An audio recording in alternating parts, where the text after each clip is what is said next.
Welcome to the Underground, the Steel City Underground, the black and gold standard for Pittsburgh Steelers coverage. Now, here's your host, Joe Kuzma.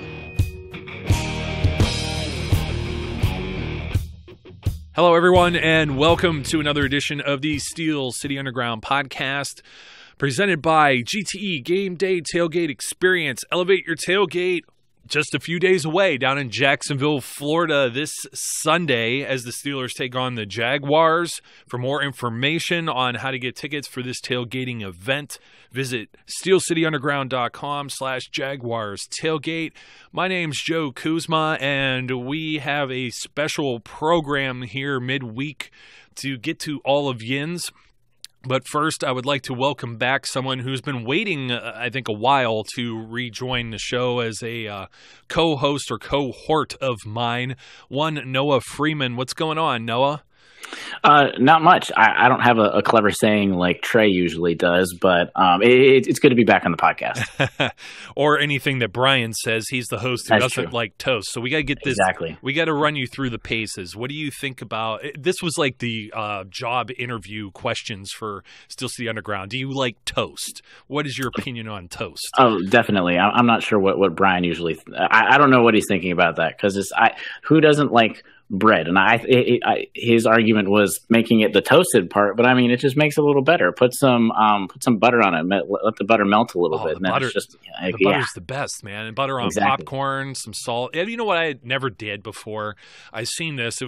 I saw it. Maybe it was a movie or TV show, and then actually got an email from one of the big movie theater companies. Like they send you stuff. This is what's coming out. And around my birthday at the end of last month, I got an offer for like a free small popcorn or something like that, or free candy. It was free candy. Put it in your popcorn. Put M&Ms in the popcorn. I'm like, that's crazy. I've never done that before, but that sounds like it would be a pretty good deal. Yeah, exactly. So the other one now, Brian is anti-coffee, anti-hot beverages. I mean, he's forcing his way out the door. You're going to slide right in here. So yeah, he's nuts. But we already knew that. So of course, yeah. So our reason for getting together on this joyous occasion is because we've discovered there isn't enough airtime, believe it or not, as much as we like to yak about the Steelers. There are things that occur during the middle of the week. At other times, it doesn't involve a pregame like with Trey Johnson, or a postgame whenever you have Brian or the professor. We got in trouble for calling him that too. I guess John Clayton may have that moniker with NFL Network. I think he was with ESPN for a while and other things. John Clayton, very bright guy. We meant no offense to him. It was just all these degrees that Zach was piling up. We were going to call him the doctor, but he isn't finished with that, so he's not technically a doctor yet. So professor seemed like a pretty good way. He's very nuts and bolts mechanical type of guy. But anyway, you get Brian and Zach sometimes together here, and we have a WTF thing with Terry. Mike Bleier jumps on with kind of just his takes on some of the same stuff we talk about, but we hadn't had a chance. We don't have like anyway, if we go pregame, I'm not going to ask Trey what he thinks about, Le'Veon Bell. I don't know that he even got a chance to meet him because, you know what, he never showed up. But, you know, you can't talk smack on your teammates, so we are going to put Trey in that type of position, right? And then, then the postgame, you're talking postgame, and this is already old news. So what we've come up with is a thing we used to do on the website was called the Daily Steelers Grind. Now, this may not be a daily thing, but it's as needed, so maybe not so daily, kind of like a John Oliver kind of thing with the title. But yeah, this is a Daily Steelers Grind because we got some things and stuff to talk about. And I guess the first one is Le'Veon Bell. And I don't want to beat a dead horse here, but I had an article about for and against having him back. Obviously, some of the against is James Conner's been very good. Salary cap would take a huge hit. You're handcuffing the Steelers by allocating all of this money, practically the second richest contract on the roster, and now you don't have to worry about all that. Now, when people complain in March about free agency, if the Steelers don't make another stab at trying to bring Bell back or throw another tag on him, which I don't believe they will, they might have some money to bring in a player or two, even though they don't usually make those big splashes, or they could keep the guys they have. But then there's the flip side. If James Conner gets hurt, you have a fifth-round rookie in Jalen Samuels, a veteran in Stephen Ridley. How would that work? Knock on wood. said that doesn't happen.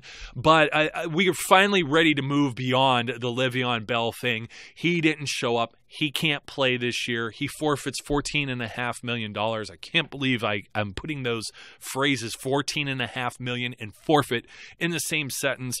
What do you think, Noah? I don't know, man. It's this is what I feel. And I've already been long-winded here, but give me a chance. Yeah. he and his agent were talking about having the best stats year ever, and sitting out camp is your way of, putting your thumb in the Steelers front office's eye, so to speak. I get that. I understand it. We've had agents on the show before. We've talked about this with others that are even more knowledgeable on the topic than ourselves, and I can understand it from a business aspect, okay? When he says then he's going to show up, on a certain date, and that's like week 1 at Cleveland, just like the year before, and you expect him to show up and he doesn't. And then he's waiting out. And then the team's not doing so good, and you're like, he's going to swoop in like Superman and be a hero. And that doesn't happen because James Conner becomes the player of the month in October. And I think, I don't know, it kind of feels like, I don't want to necessarily call him a coward because he's stuck to his guns, and that does take some guts to do what he's doing and, say bye-bye to $14.5 million, whatever his personal reasons be. But I feel as though the reason he stuck to his guns there is because there may not have been as defined of a role for him to come back and also face the news, like if some of his teammates held any of this against him. What do you think about the situation? I think at least the first and most important thing is that it's over. I was telling a friend over last weekend that either way, whether he comes back, whether he stops, it all stops after Tuesday. And of course, we're going to talk about it for this week, maybe even linger into next week. But regardless, it's going to finally trickle away until the off season, which at least gives us something to talk about regardless of where he goes. But I think one of the more interesting parts is because, of course, this is all about money. We know it's not really about playing for a specific team. It's all about his money. And Golic and Wingo brought this point up that it started to circulate around and get some people thinking that really if Bell goes into next season, only gets $30 million guaranteed, that what was he doing just because he could have had it from the Steelers? There could have been no drama. But if he gets closer to 45 guaranteed, then it's going to be more like Gurley. And his holdout was well worth it. But what I was thinking, and it's not exactly the same situation, but he could have gotten that extension for the 30 mil. He could have played this season, gotten 14.5, and that's basically 45 guaranteed that he could have had, since he's leaving on the table basically $15 million this year. And again, he'd have to play this year to get that entire thing. But if it really was about money, and a lot of people have started talking about what other teams could potentially give him, and a lot of at least really way too early predictions are he might just get only $3 million next year. And then I think all this is kind of going to waste, especially for all the drama that it's committed. So I don't know what you think about that. Yeah, especially, like I said, talking about it and it still being a topic. It's not like it was going to go away. This has been the news. Like, is he going to show? Is he going to show? And it just kind of creeps up, and then there's the deadline here, and then it's over. A lot of people thought bye week. Logically, that would have helped get him maybe up to speed an extra week. So maybe, I don't know what kind of shape he's actually in. I got to assume he's staying in peak physical condition, so he could be of value for another franchise, potentially even the Steelers if they decide to tag him. Like I said, I don't think they'll be petty. I think they're ready to move on. But he's got to stay in peak form in order to be valuable to another team next year. So, but as far as in football shape, and there's an offensive coordinator he has not worked with yet. Yes, he was a quarterback's coach, but not in the play calling capacity. That would have probably been the best situation for him, so he doesn't look substandard when he may have gotten on the field and gotten some carries. We saw him be a little bit rusty at the beginning of last year. Like I say, even with camp, September's the new preseason. But yeah, I'm ready to roll or move on from this too. But his name will creep up. We still talked about guys like Mike Wallace and Brandon Boykin long after their stay in Pittsburgh. So it's there's some guys. It's thank you, Le'Veon, for what you did while you were here. We definitely have like some reservations about it, but we're also it's a tough one because if you get him back now, then you have two major players in the backfield. Should one maybe get banged up, or Connor even in concussion protocol, give you a little bit of a scare. But I mean, those are weapons, and that would help you get a Super Bowl ring. And Bell would be fresh. It's like Tom Brady getting a month off from his suspension the year before. Even at his age, running backs take a pounding, and there's no better time to run the football than heading into the postseason stretch, like in the month of December. But alas, it's over with, and that ship has sailed. You know what else is sailing? I almost forgot to mention the Legends of Pittsburgh cruise, the 2019 Legends of Pittsburgh cruise. So if you didn't have a chance to catch it earlier this week, folks, Brian got to speak with Super Bowl 40 champion Antwaan Randle L. You'll remember he's the wide receiver who threw the pass to the other wide receiver, Hines Ward, in the Super Bowl. Big-time play forever in Steelers lore. And you could find out more information about this Legends of Pittsburgh cruise at steelcityunderground.com/legendscruise. But just to kind of give you an idea of some of the big names that are going to be there, we did mention Antwaan Randle L. Some of the other ones, this is going to go all over the Caribbean, I believe, but primarily the Bahamas. Departs from Miami in March, and it goes Nassau, Bahamas, and Coco Cay before returning to Miami. JuJu Smith-Schuster is going to be on it, Rocky Bleier, Willie Parker, Donnie, Santonio, Holmes, Andy Russells, and more to be announced. It's just a big party, and you get to rub elbows with these guys. So go ahead and check that out. Once again, it's a Legends of Pittsburgh cruise, and we'll have some promo codes coming up because, Black Friday and Cyber Monday and all these spending things are coming around the corner here with the holidays, and I don't know. It's almost like Christmas is early here for the Steelers. All of these guys are getting a little bit of respect. I don't know. Ben Roethlisberger finally, he may be creeping into that territory this year. He's been damn near flawless, and he was flawless the other day. Perfect quarterback rating, and AFC Offensive Player of the Week. And just to point this out, I'm not the genius who thinks of these things. There's a stats guy that's actually employed by the Steelers. He's PR media manager, Don Randle. And Roethlisberger, 112 passing yards from his 13th consecutive season, or is 112 passing yards from his 13th consecutive season with at least 3,000, and I assume he would get that on Sunday. And there's only 6 other quarterbacks in the history of the league with 10 or more consecutive 3,000-yard seasons. So he's already there with 12. So is Phillip Rivers, who I assume will also hit that mark this year. And from that same quarterback class, Eli Manning has 13, Drew Brees has 14, and then 2 retired players, Peyton Manning with 16 and Brett Favre with 18. But man, that is some company to be in with.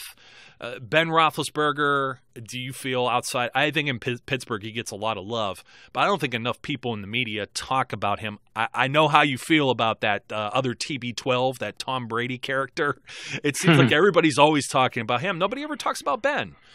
No, and of course, I don't think anyone's saying that Ben Roethlisberger is on the level of Brady or Rodgers, but people really don't even put him in that next tier of quarterbacking. When you talked about that stats of over 3,000, really the only 2 times that he didn't get it were in his rookie season and his second year, which unless you're having a kind of season that Pat Mahomes is having, and who knows, he could be like Dak Prescott next year and completely fall off the grid in his second year. But you're usually not going to pass for that many yards your first couple of years. And then so just from there, you were reading all the statistics, and we could read the statistics for days about just all the stuff that he's been doing. But I know we were going to talk a little bit about this later, but every single time, and yeah, Ben isn't the best on the road, but one of the biggest things, especially whenever Ben goes on the road, which he's going to in the next couple weeks and 3 out of the 4 next opponents that we have, people just talk about, oh, Ben's not a guy that can ever perform on the road. He never gets to get wins on the road, which we're going to talk about later. But I just don't agree with that, especially when you look on NFL.com. Michael Fabiano does a lot of those start-em, sit-em kind of things. And every single week, almost every single week, I used to look at it. I stopped looking at it because it made me upset. Every single week, whenever there's a road game for Pittsburgh, Michael Fabiano has Ben Roethlisberger as the sit-em or not the the main sit-em guy, the must-sit kind of player. And it was just it almost just ticks me off with how well or how the media outside of Pittsburgh views Ben, because again, how many quarterbacks even have 2 Super Bowl rings, which is what he has. Not very many people. So yeah, I'm in the same camp, especially as everyone. Hopefully the media starts to see it, which I even if Ben wins another Super Bowl, I'm not sure if anyone will ever start jumping on the the Ben Roethlisberger train. Yeah, it's so odd that he's just so ignored. But yeah, I think he'll get it. I think he'll get it and then some. I think there's a lot of credit. I'll be speaking with Trey shortly for Trey's Corner before the week's ended. But the Jaguars first against the pass. However, it's like you look at some of the teams that they've played, and when the New York Jets have thrown for 377 passing yards on you, that's not exactly like a good thing. The Colts just put up 324. So some of these numbers are skewed statistically because the Giants only passed for 168 in week 1. Patriots turned around for 376 the following week. Titans 145. Titans weren't looking so hot then. Then the Jets 377. The Chiefs with Mahomes 401. Cowboys, we talked about it. Dak Prescott, they were ready to fire Scott Linehan too as their OC. That leaked 139 yards passing. That is just, I don't even know like what that is. That's called no offense. Yeah. 189 yards with the Texans, 265 with the Eagles. But the most important thing is there, even despite those passing numbers, you want to know what happens is the script for the game. And they have lost, the Jaguars have their last 5 games to the Chiefs, Cowboys, Texans, Eagles, and Colts. So these teams didn't even have to pass the ball. Now, they had more of a shootout last week on the road against the Colts. The Steelers are going to be on the road now. You already alluded to this. And they're going to Jacksonville Sunday, the tailgate, the big tailgate, 4 hours. I'm going to be all I can eating and all I can drinking in the open bar. Can't wait to be down there.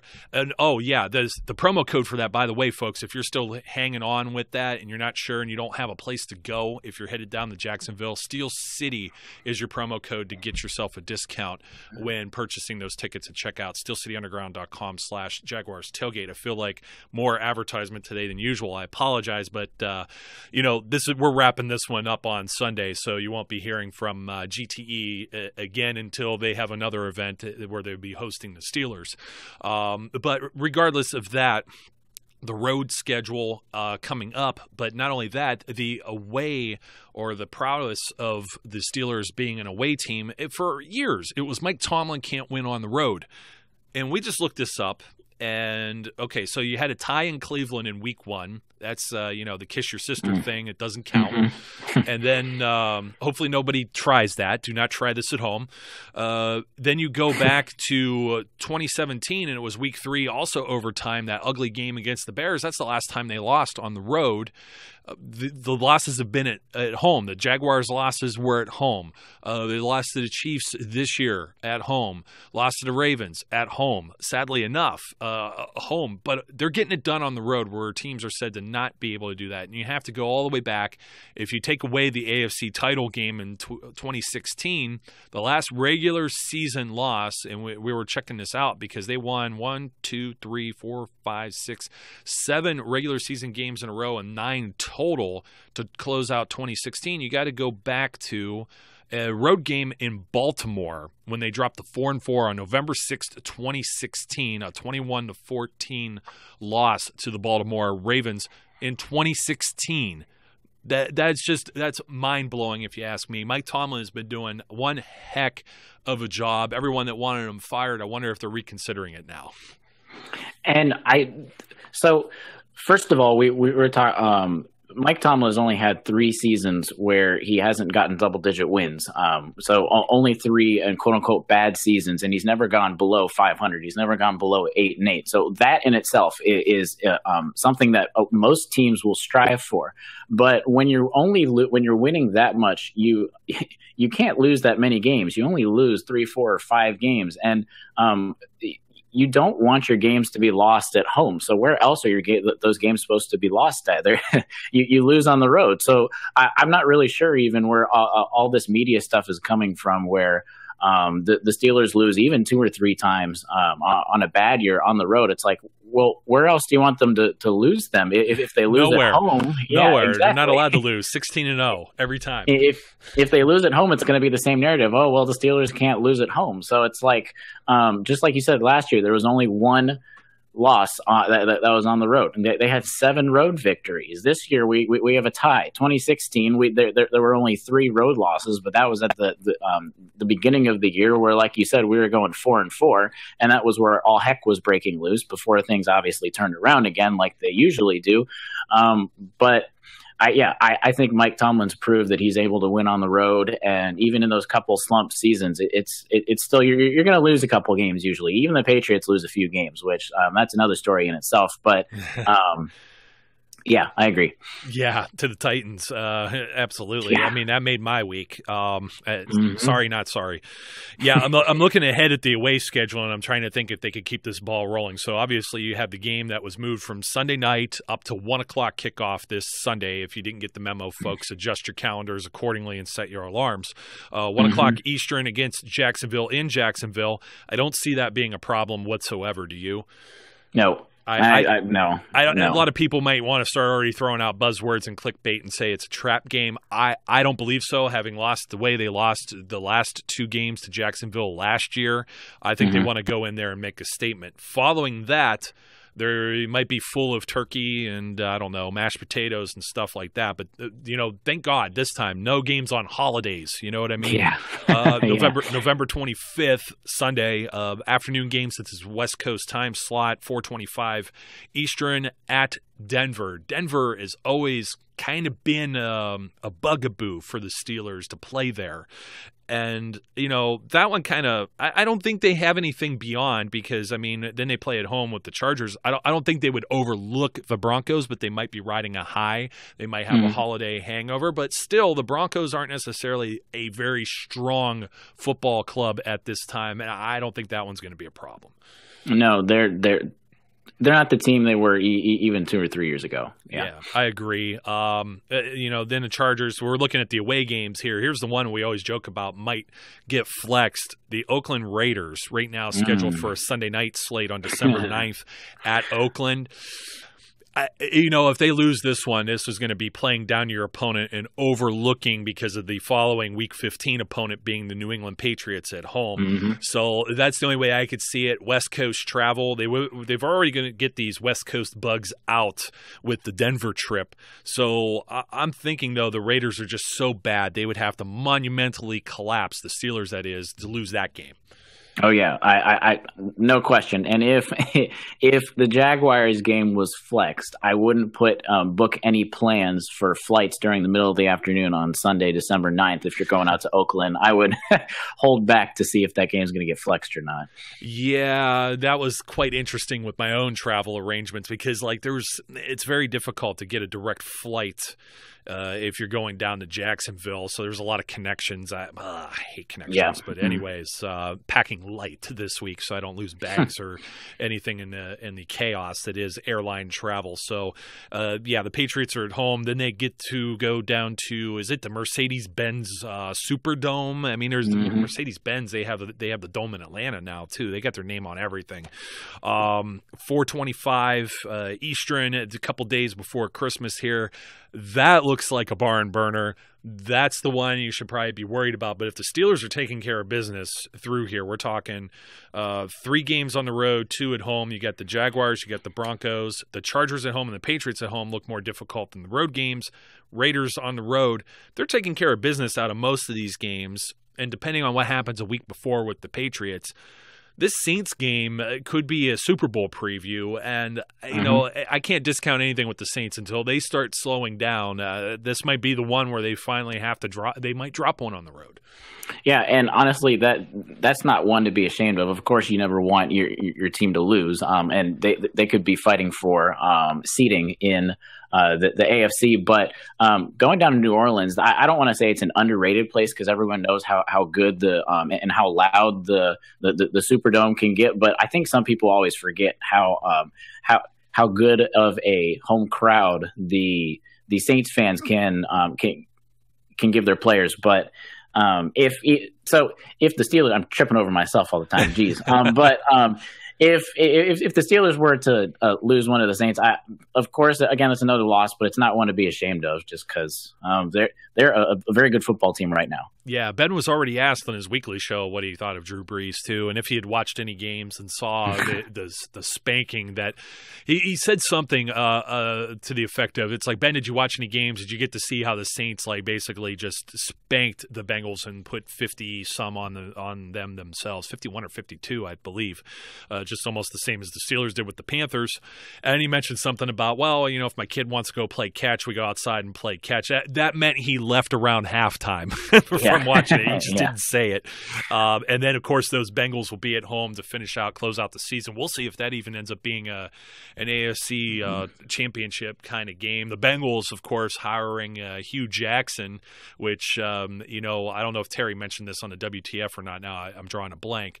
But as like a special consultant, everyone's like, oh, well, they're playing the Browns twice. And it's like, well, he didn't really know anything when he was coaching the Browns. What makes you think he's going to help Cincinnati? So I don't know. They hired the wrong coordinator there. They used to be the OC there. They fired a defensive coordinator because they're giving up tons of points. We'll see if that game counts for anything, or if the Steelers have the luxury of sitting some players maybe in the final week of the season once again. So I think that covers all of our bases for the Daily Steelers grind. Is there anything else you had to add, Noah? No, because we talked about the road stuff, talked a little bit about Mike Tomlin, talked a little bit about Le'Veon Bell before we can at least start to talk about it a little less and start to put Le'Veon to bed.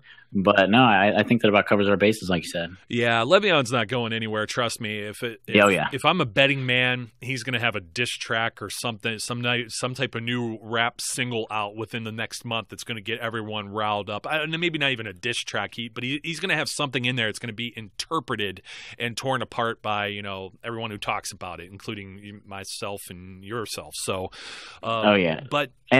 Can you imagine what we should all take bets on, like, what Le'Veon's just going to do with his free time now that he's officially not coming for the rest of the season? Well, he was already clowning the year before about signing a contract to work at Dairy Queen, and although that was fun. I thought that was fun, and I thought it was kind of funny in the context. But I just, the whole thing about saying you're going to have the best stats season and you're going to show up this week, and then there's like rumors, and then there's all these things. I think he just strung everyone along, and that's the part I don't personally like about it.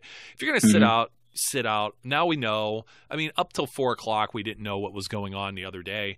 And then Ben Roethlisberger even coming out and saying he texted him around 3, what's up or whatever. Well, there was the other one. There was the tweet saying goodbye Miami or so long Miami or whatever it was, alluding to that he was leaving Miami but he didn't say where he was going. And some people claim they saw him at like an LA Fitness playing basketball in Pittsburgh. But then again, somebody else said they saw him wherever it was, and it was a photo from like 2 years prior in the Pittsburgh area around, in the fall, trying to get everyone, geeked up about a return. And, I guess I don't know what that does for you except destroy your credibility if you tweet something like that. You get 1,000 retweets on it. So what? Now nobody's going to believe anything else you say, so it's kind of baloney. But I'm done. I'm out of breath. I'm done wasting my breath talking about it. He's gone. Don't burn the jerseys. You could, that's the sad thing is when I got the opportunity to meet Rod Woodson about a month ago, I told him he was the real 26, and I'll still say that. So no one else really, I don't believe, was wearing that 26, or at least not to the level that it deserved to be, represented as Rod Woodson wore it up until Bell. And now it's going to be interesting to see if that jersey ends up, going to like a player in camp or something like that here in the future. But hold on to it, folks. You could always take the name off of it or put Woodson on it, that would be the best way to do it. My last thought is just I'm sorry to all the, well, I guess I'm sorry, but I'm not sorry for all the fantasy owners that drafted Bell in some very high fashion and then don't even get to use him the entire year. Wow. You know what? I was drafting pretty high in most of my leagues, and I ended up with Ezekiel Elliott on 2 teams and David Johnson on another, so that at least it's better than 0 points. David Johnson has not worked out for me. Oh, no. Unfortunately, with Arizona probably not even this. I didn't think they would be a very strong team this year, but geez, just nothing going there, nothing positive right now, anyways. So, but you know what, Noah, thanks for joining me. Hope to do a few more of these DSG segments here in the future, daily, not daily, or whatever we end up doing. Yeah, I agree. It was nice to get back on the pod. It was nice to talk about a few things, and look forward to the next time. Yep, same here. And folks, as always, drop in the comments if you'd like. Don't forget to subscribe. And you could always catch us on our hotline. It's in the show notes, or the fan mail email at steelcityunderground.com. Hold on. We're just about to sign off here, Noah. You're not going to believe this. If we were betting men, even within, I guess this isn't even going to be the daily Steelers grind. It's going to be the up-to-the-minute Steelers grind now. There you go. This Steelers app just buzzed me with time changes for not only the Chargers game we were just talking about, which is going to go to Sunday night. You know what that means? That other California West Coast game we were just talking about with the Oakland Raiders has been moved from Sunday night to a 4:25. So now it is safe to book your flights, folks. There it is. Noah said. So with that in mind, we will now say farewell. My name is Joe Kuzma. His name is Noah Freeman. Until next time, we encourage all of you to be safe, be good, and we'll catch you later. We would like to thank you for listening and remind our listeners to follow us on social media and our website, www.steelcityunderground.com.